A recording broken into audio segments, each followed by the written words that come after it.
आज का हमारा सबक है अकबरी की हमाकतें। लिखा हुआ है मौलवी नज़ीर अहमद का। सिनफ नसर की रूह से ये एक नावल का इक़्तिबास है। मौलवी नज़ीर अहमद का नावल मिरातुल उरूस, जिसे उर्दू अदब का पहला नावल समझा जाता है, और मौलवी नज़ीर अहमद को उर्दू अदब का पहला नावल निगार समझा जाता है। मौलवी नज़ीर अहमद 1836 को बिजनौर, हिंदुस्तान का इलाका बिजनौर, ज़िला बिजनौर के एक गांव रिहर में पैदा हुए थे और दिल्ली में उन्होंने इंतकाल किया था। उनका ये नावल मिरातुल उरूस बुनियादी तौर पर उनके ज़्यादातर जो नावल हैं वो इस्लाह निस्वां के उस हवाले से लिखे गए हैं।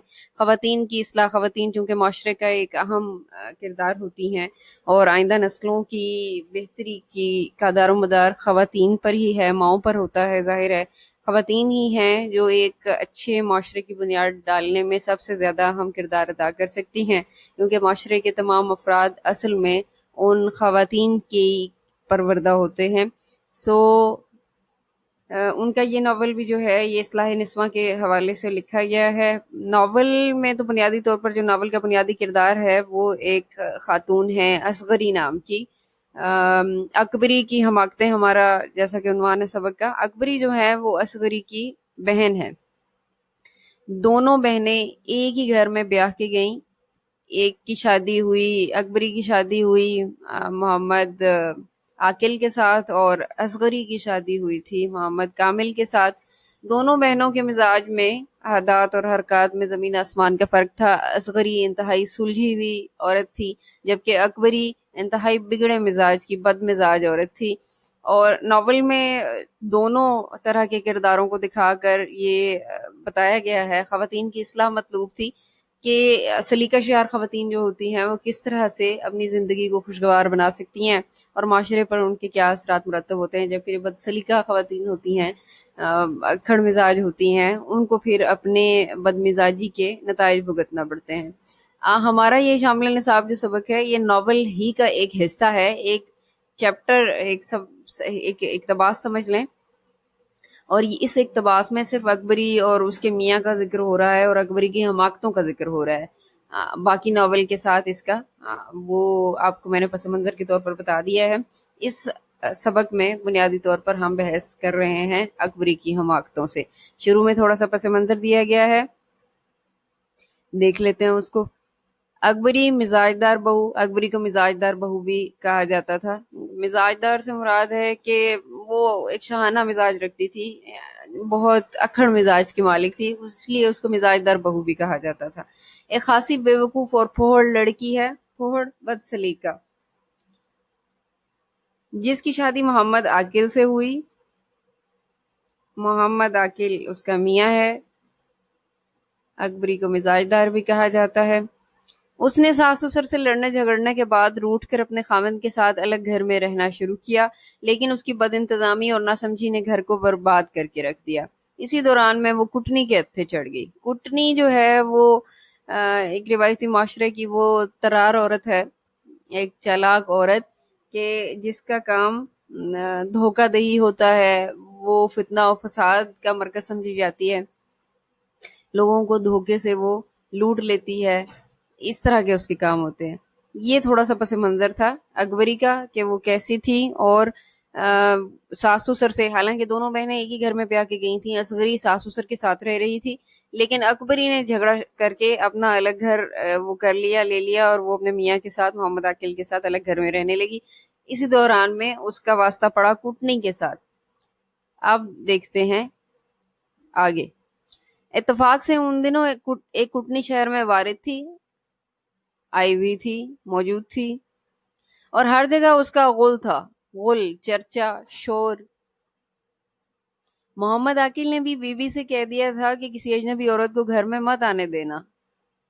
अपनी बीवी से उसने अकबरी से कहा कि कोई अजनबी औरत आए तो उसको घर में घुसने मत देना। इन दिनों एक कुटनी आई हुई है, कई घरों को लूट चुकी है, लेकिन मिजाजदार शिद्दत से बेवकूफ थी। उसकी आदत थी कि हर एक से जल्द घुल मिल जाना। एक दिन वही कुटनी हज्जन का भेस बना उस गली में आई। वो कुटनी उसके मोहल्ले में, उसकी गली में आई हज्जन के भेस में, हज्जन का रूप धार कर। हज्जन वो औरत जिसने हज कर रखा हो। ये मक्कार हज्जन बेवकूफ औरतों को फुसलाने के लिए तरह तरह के तबर्रुकात और सदहा किस्म की चीजें अपने पास रखा करती थी। मक्कार, चालाक, फुसलाना, फरेब देना, तबर्रुकात, बरकत वाली चीजें, सदहा किस्म की, सैकड़ों किस्म की। कौन सी चीजें थी जो वो अपने पास रखती थी और औरतों को वो धोखा देती थी? तस्बीह, खाके शिफा, तस्बीह जिस पे आप विर्द करते हैं, अज़कार करते हैं। खाके शिफा, वो मट्टी जिसमें शिफा हो।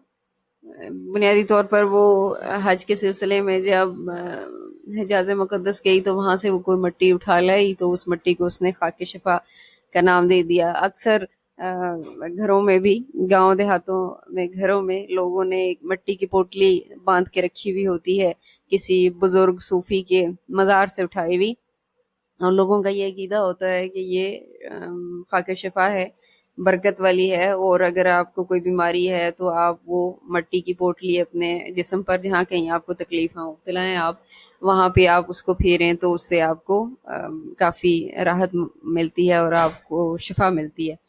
सो ये वो खाके शिफा है जी।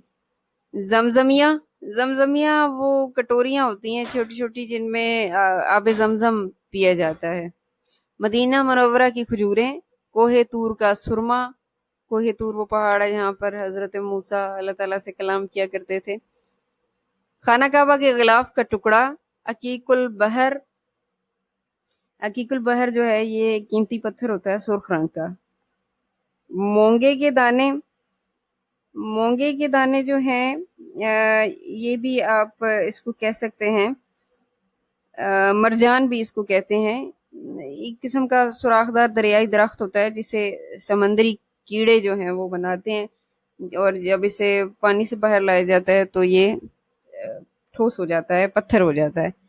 आप मरजान कह सकते हैं इसको। और नादे अली, नादे अली बुनियादी तौर पर एक इसका लफ्जी मतलब है अली को निदा दो, अली को आवाज दो, और ये होती है एक, आप कह सकते हैं अहले तशय्युअ एक का अकीदा है, एक दुआ होती है जिसको वो पत्थर पर लिखकर या किसी भी चीज़ के ऊपर लिखकर वो बच्चों के गले में डाल देते हैं और समझते हैं कि ये उनका ये अकीदा है कि ये बरकत का बायस होती है और आपको आफात और बलियात से महफूज रखती है। और पंचसूरा, पंचसूरा आमतौर पर हमारे घरों में पाया जाता है जिसमें कुरान पाक की चंद सूरतें होती हैं और बहुत सी दुआएं। ये सारी चीज़ें हज्जन लेकर आई थी औरतों को फुसलाने के लिए, और ये हकीकत नहीं थी क्योंकि वो झूठी औरत थी, मक्कार और फरेबी औरत थी, तो ये सब उसने खुद से घड़ लिया था। खाके शिफा वो वहां से, उसने कोई हज भी नहीं कर रखा था, वो खाके शिफा वहां से नहीं लाई थी, सब कुछ उसने खुद ही वो सिरे से तख्लीक कर लिया था लोगों को धोखा देने के लिए। ना ही वो कोई दूर से कोई सुरमा लेकर आई थी और ना ही ये सब कुछ, वो उसके पास जैली चीजें थी सारी की सारी खुद से बनाई हुई। गली में आकर जो उसने अपनी दुकान खोली तो बहुत सी लड़कियां जमा हो गईं। मिजाजदार ने भी सुना, जुल्फन से कहा, गली से उठने लगे तो हज्जन को यहाँ बुला लाना, हम भी तो बरक़ात की ज़ियारत करेंगे। मिजाजदार ने अपनी मुलाजमा जुल्फन को कहा, जी उससे कहा कि जब वो हज्जन गली से उठने लगेगी तो उसको यहाँ बुला लाना, हम भी देखेंगे कि उसके पास क्या क्या तबर्रुकात हैं। जुल्फन जा खड़ी हुई और हज्जन को बुला लाई। मिजाजदार ने बहुत खातिरदारी से हज्जन को पास बिठाया और सब चीजें देखी। सुरमा और नादी अली दो चीजें पसंद की। मिजाजदार ने उन तमाम चीजों में से क्या पसंद किया? सुरमा और नादी अली। हज्जन ने मिजाजदार को बातों ही बातों में ताड़ लिया, भांप लिया। उसने अंदाजा कर लिया कि ये बड़ी बेवकूफ औरत है, ये औरत जल्द ढाब पर चढ़ जाएगी, यानी जल्द धोखे में आ जाएगी, इसको काबू करना आसान है। ढाब पर चढ़ना, काबू करना। एक पैसे का बहुत सा सुरमा तोल दिया और 2 आने को नादे अली हवाले की। 1 पैसे का सुरमा दिया हज्जन ने अकबरी को और 2 आने को नादे अली दे दिया, यानी बहुत सस्ता सौदा कर दिया उसने।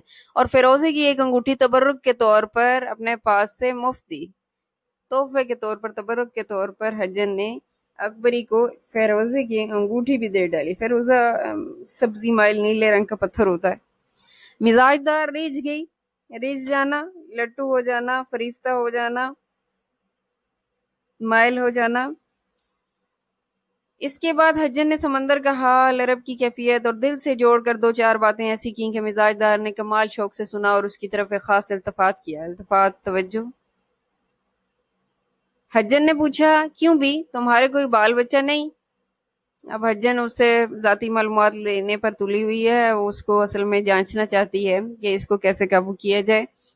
مزاج دار نے آہ کھینچ کر کہا، اس نے ایک آہ بھری ٹھنڈی اور کہا، ہماری تقدیر ایسی کہاں تھی۔ حجن نے پوچھا، بیاہ کو کتنے دن ہوئے؟ مزاج دار نے کہا، ابھی برس روز نہیں ہوا، ابھی اس کی شادی کو 1 سال پورا نہیں ہوا، اور وہ اس کی بے وقوفی کی یہ انتہا ہے کہ وہ ٹھنڈی آہ بھر کر حجن کو بتا رہی ہے کہ ہماری تو تقدیر ہی خراب ہے جی، ہمارے بچے شچے نہیں ہیں، حالانکہ 1 سال بھی پورا نہیں ہوا اس کی شادی کو۔